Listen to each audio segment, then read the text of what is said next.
గౌరీ 67వ భాగం. కాదు కానీ, అభినందనకు తెలియకుండా రాస్తున్నావు కదా! నీ వెంట నేనుంటే బాగుండేది. కానీ నీ వెంట వస్తే నళిని ఇబ్బంది పడుతుందేమో ఇంట్లో. ఇంకోవైపు నాకు అర్జెంటుగా వెళ్ళాల్సిన పని కూడా ఉంది. కానీ తప్పదుగా, నళిని కోసం ఉండాలి అని అంది గౌరి. గౌరీ మాటలు విన్న నళిని, పర్వాలేదమ్మా, నేను కాస్త నడవగలుగుతున్నాను కదా! నాకు కావాల్సినవన్నీ చేసి పెట్టి నువ్వెళ్ళు. నేనుండగలను. నా కోసం నీ ముఖ్యమైన పనిని ఎందుకు వదిలేస్తావు అని అంది. నళిని విషయం నందినికి తెలుసు కదా! అందుకే. నిజమే కదమ్మా! నళినిని చూసుకోగలదులే. పర్వాలేదు. నా కోసం కూడా నువ్వేం ఆలోచించకు. నేను వెళ్ళి రాసొస్తాను. నువ్వు నీ పని మీద వెళ్ళమ్మా. ఇక మేమిద్దరం చిన్నపిల్లలం కాదు. ప్రతిసారి నువ్వే మా వెంట ఉండి అన్నీ చూసుకోవటానికి అని నందిని కూడా అనటంతో, పర్వాలేదు కదా! చూసుకోగలరు కదా! అని మళ్ళీ అనుమానంగా అడిగింది గౌరి. పర్వాలేదమ్మా, నువ్వెళ్ళు అంటూ ఇద్దరూ ఒకేసారి అన్నారు నందిని ఇంకా నళిని.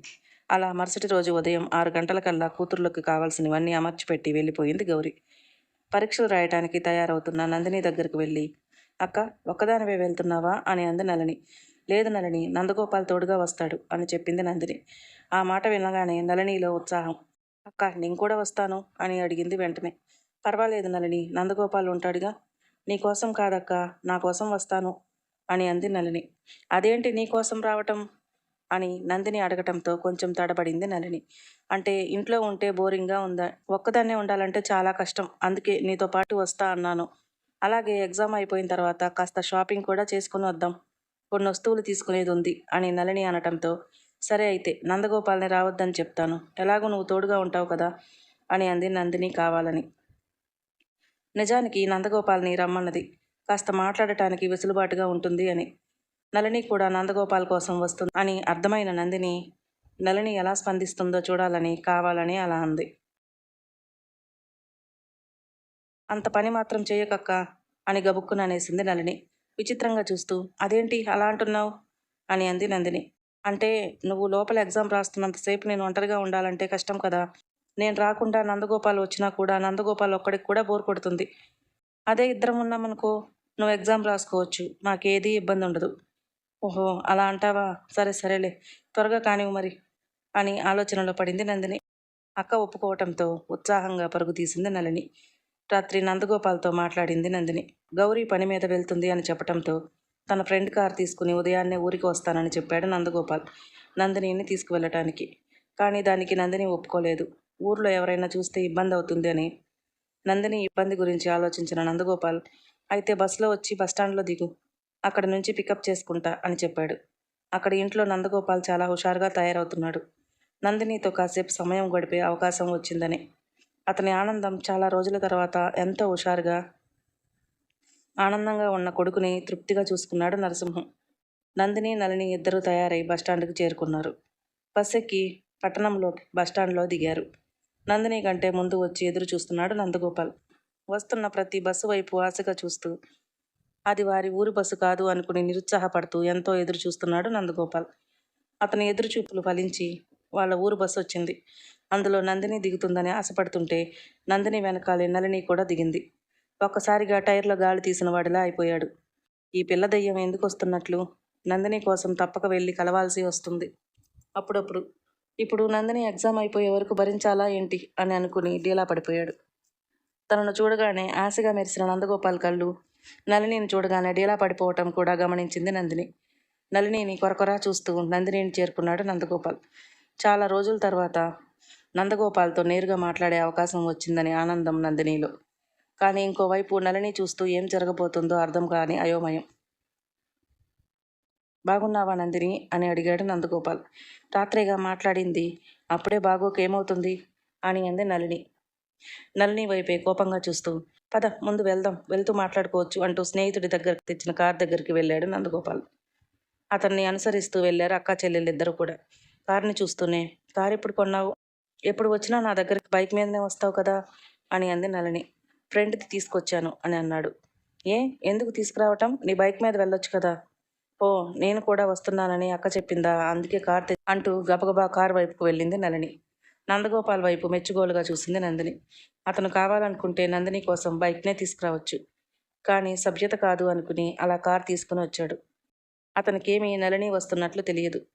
ఎక్కడ ముందు సీట్లో కూర్చుంటుందో అని వెళుతున్న నళిని వైపే చూస్తున్నాడు నందగోపాల్ కంగారుగా. ముందు సీట్లో కాకుండా వెనక సీట్లో కూర్చోవటంతో అమ్మయ్య బ్రతికించింది రాక్షసి అని అనుకున్నాడు.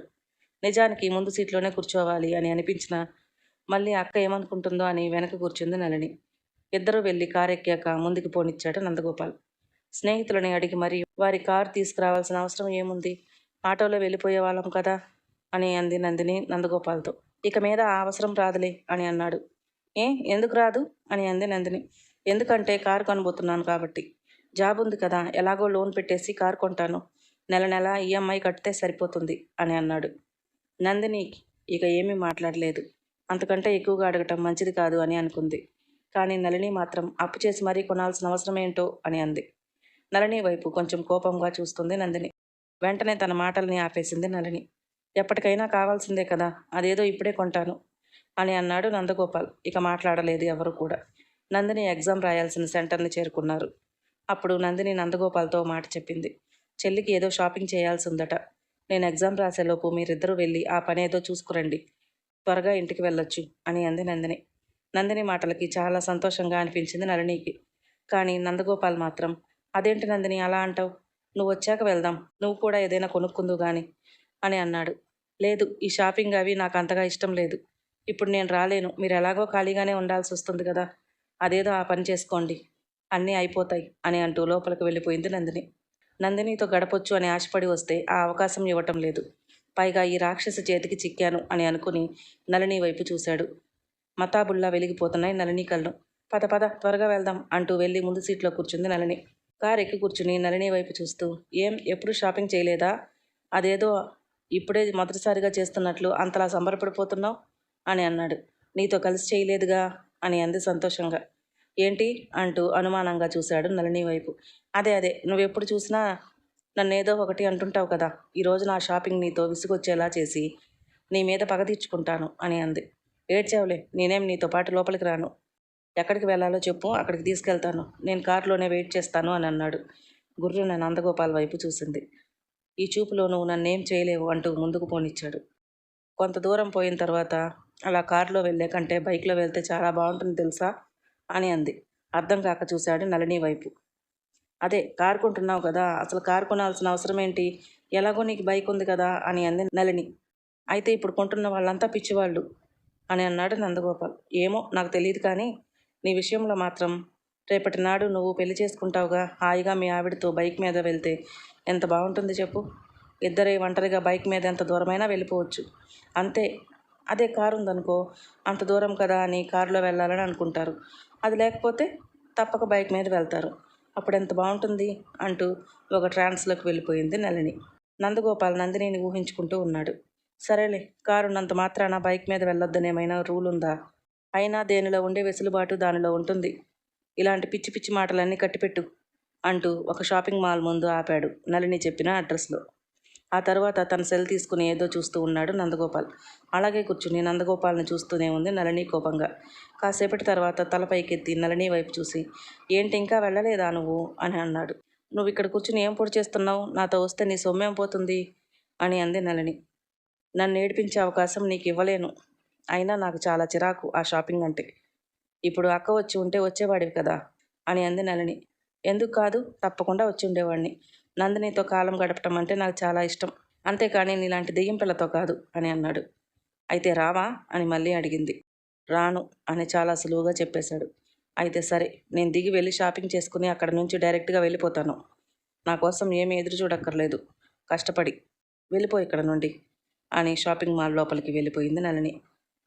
పోతే పోయిందిలే అనుకుని ఆ తర్వాత మళ్ళీ ఏదో గుర్తొచ్చిన వాడిలా నళిని తిరిగి నిజంగా రాకపోతే, తనను తీసుకుని నందిని దగ్గరికి వెళ్ళకపోతే తనకేమని సమాధానం చెప్పాలి, భలే ఇరికిస్తుంది ఈ పిల్ల నన్ను, తప్పదుగా, ఏం చేస్తాం, వెళ్తా అని అనుకుని తిరిగి తన వెనకాలే లోపలికి వెళ్ళాడు.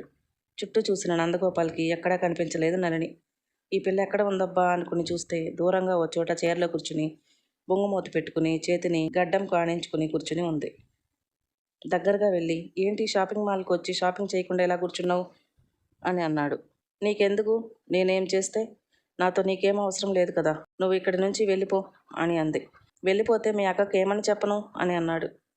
అంటే అక్కకి ఏమని చెప్పాలో తెలియక వచ్చావు, కానీ నా కోసం అయితే రాలేదన్నమాట, ఏం చెప్పుకుంటావో చెప్పుకోపో నీతో అసలు నేను రానే రాను అంటూ అలకపోనింది నళిని.